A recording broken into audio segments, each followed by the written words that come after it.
Reluctant Chef, and I am going to show you the food chopper because I'm about to chop some walnuts for my oatmeal. Our food chopper has what's called a butterfly design, so the sides open up so that you can easily put it in the dishwasher for easy cleaning. It has a zigzag pattern, and I call this like a plug outlet. This is called a food guard.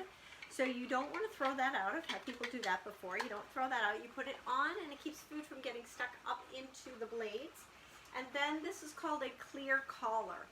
FYI, if you own a food chopper and your clear collar cracked, or you need the base cap again, or if you need any replacement parts, you can add them to your order.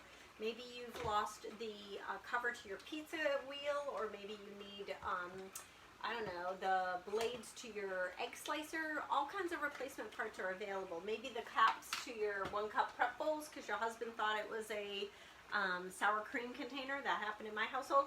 So this carries or holds about a half a cup of walnuts, and you can put the walnuts right in here and put the cap on, or you can use a cutting board and just move across your cutting board.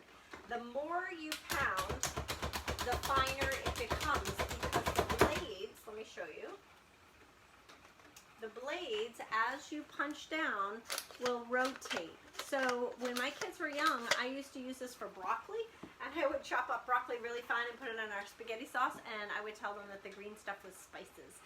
So I would sneak in vegetables. Now I just do that in the veggie. There's a veggie marinara that we do in our cooking blender, and you put zucchini and carrots in there, and you make a sauce, and it hides all kinds of vegetables.